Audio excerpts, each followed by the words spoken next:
custo de vida, emprego e desemprego, cesta básica, tarifas públicas, salário mínimo.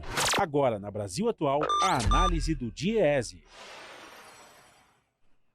E nós vamos conversar agora com o supervisor do escritório do DIEESE em São Paulo, Vitor Pagani. Bom dia, Vitor.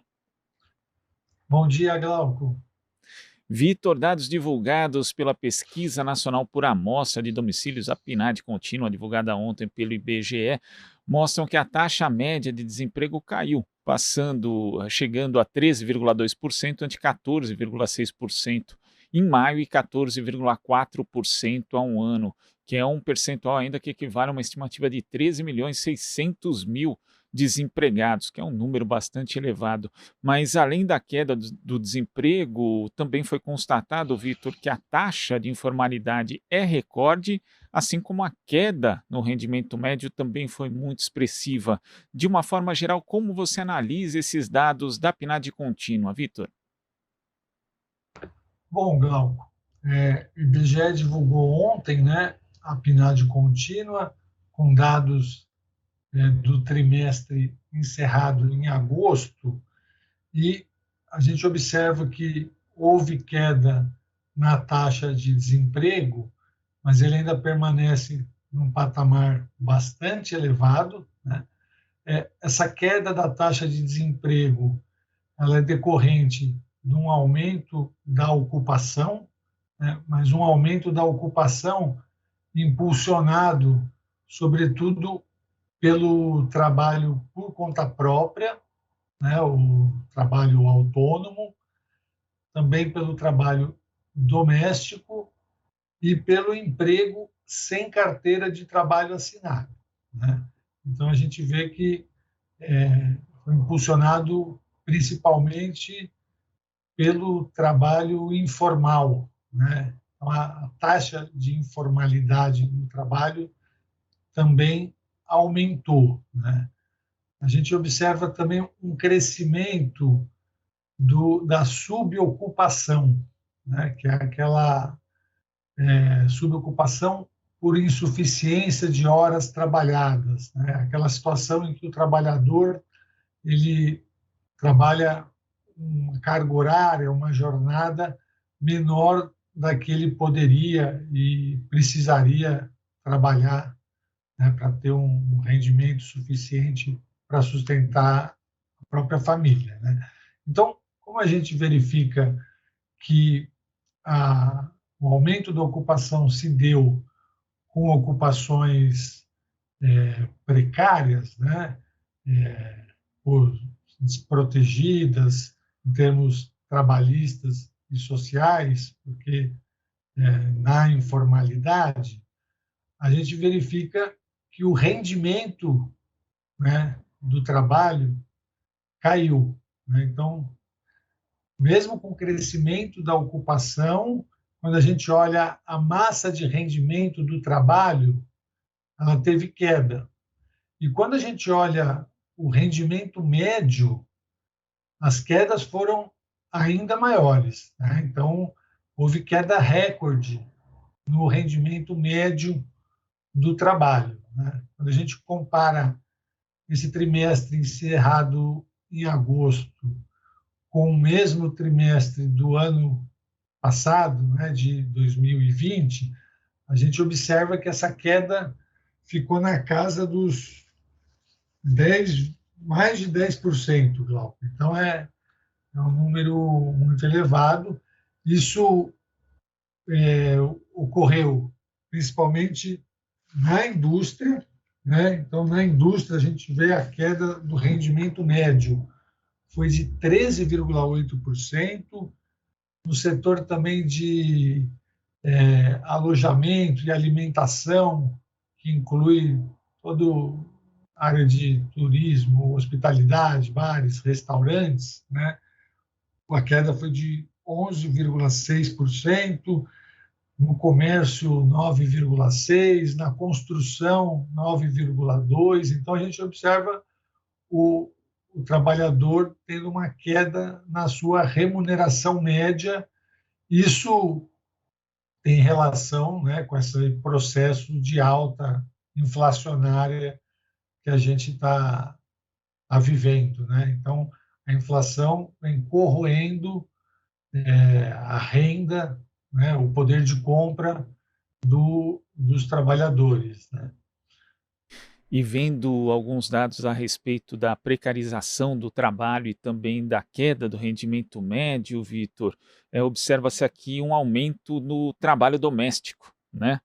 A gente teve aí uma elevação expressiva, segundo os dados da PNAD contínua, o que remete, né, ao que aconteceu, por exemplo, no início dos anos 2000 até 2015, quando tivemos dois movimentos simultâneos, né? Isso vários estudos atestam que foi, primeiro, quem permaneceu ali no trabalho doméstico teve suas condições melhoradas, com elevação do nível de renda e também aumento da formalização, mas no geral houve uma redução, né? Estava até vendo aqui dados da região metropolitana da Grande São Paulo, Vitor, mostrando que esse número chegou a 9%, né? O trabalho doméstico era responsável por 9% do total dos postos de trabalho ali no início dos anos 2000, quando em 2014 ele chega a 6% e agora voltou a subir.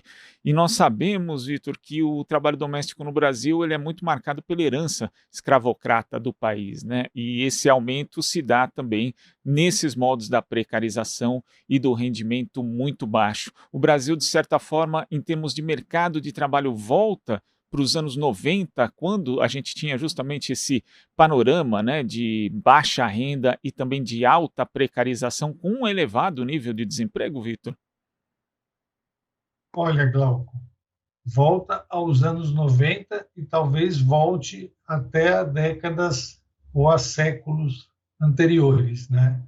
Porque nós, desde a reforma trabalhista feita ali em 2017, né? Então já estamos há 4 anos que ela entrou em vigor, a gente vem um processo de deterioração do mercado de trabalho brasileiro, né? Então, de precarização, de aumento da informalidade, de aumento do trabalho desprotegido, né?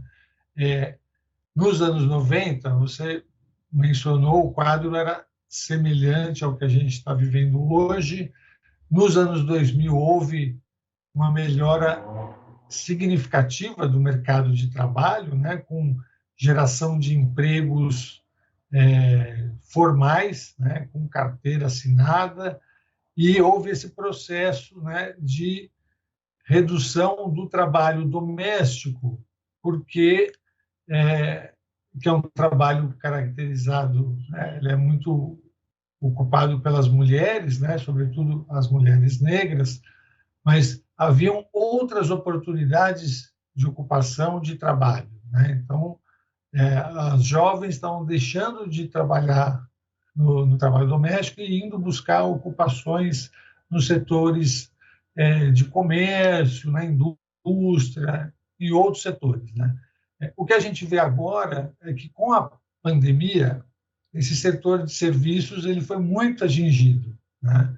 Então, também por conta das questões sanitárias, né? Então, há uma retomada, né, muito grande ali no setor de serviços e no setor de comércio, né, que é uma questão mais conjuntural, porém, esse quadro de deterioração econômica e do mercado de trabalho já estava levando, antes da pandemia, a uma ampliação, né, dessas ocupações mais precárias, né, informais, dentre as quais o trabalho doméstico é uma das que mais emprega, né, uma das mais tem mais gente trabalhando. E também, além dos impactos diretos, né, dessa desestruturação do mercado de trabalho para as pessoas de uma forma geral, existem também outros impactos, né, Vitor? Porque a taxa de informalidade aumentando também diminui a contribuição para a Previdência Social, o que vai onerar ainda mais o orçamento do governo. E, por outro lado, a queda no rendimento médio também acaba comprometendo a própria recuperação da economia, já que as pessoas vão consumir menos, então a economia não vai contar com um mercado consumidor aí mais ativo para para continuar uma trajetória, né? Continuar não, para firmar uma trajetória de recuperação. Então são diversos impactos dessa desestruturação do mercado de trabalho que não são levados em conta pelo governo e também pelo Congresso Nacional. Exatamente, né? O aumento da informalidade ele prejudica a retomada da economia, né? Porque o trabalho informal ele não recolhe, né? Ele não arrecada, né, para a Seguridade Social, para a Previdência Social, para as políticas públicas em geral, né? Então tem esse problema, né? E o trabalhador fica completamente desprotegido, né? Num caso de adoecimento, de acidente e mesmo na velhice, né?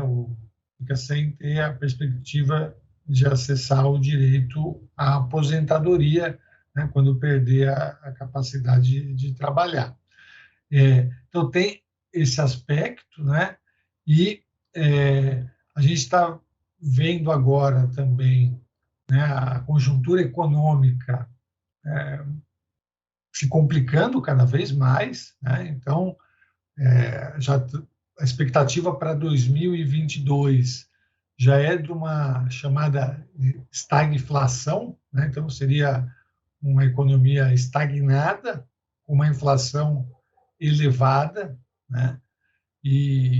Portanto, esse quadro, né, de desemprego elevado, rendimento baixo, ele tende a permanecer no próximo ano, mesmo com o avanço da vacinação, né, que a gente esperava que levasse a uma retomada mais consistente, mais sustentável da economia. Agora, a condução da política econômica por parte do governo foi tão atrapalhada, né, e a pandemia foi prolongada pelo problema, né, de gestão que a gente está verificando aí, né, com o relatório da CPI da Covid, que 2022 já está comprometido, né? Porque não foi só a renda média do trabalho que caiu, Glauco. A massa de rendimentos, né, que é a soma da renda de todos os trabalhadores, também caiu, né? Então, isso mostra que esse crescimento da ocupação, como ele é muito precário, ele não está sendo suficiente nem para aumentar a massa de rendimentos do trabalho no país. E aí tem o que você disse, né? Não tem mercado consumidor, não tem demanda para puxar, para impulsionar o desenvolvimento econômico, né? Vitor, queria agradecer a sua participação aqui no Jornal Brasil Atual e até a próxima. Obrigado, Glauco. Até a próxima. Conversamos aqui com o supervisor do escritório do Diese em São Paulo, Vitor Pagani.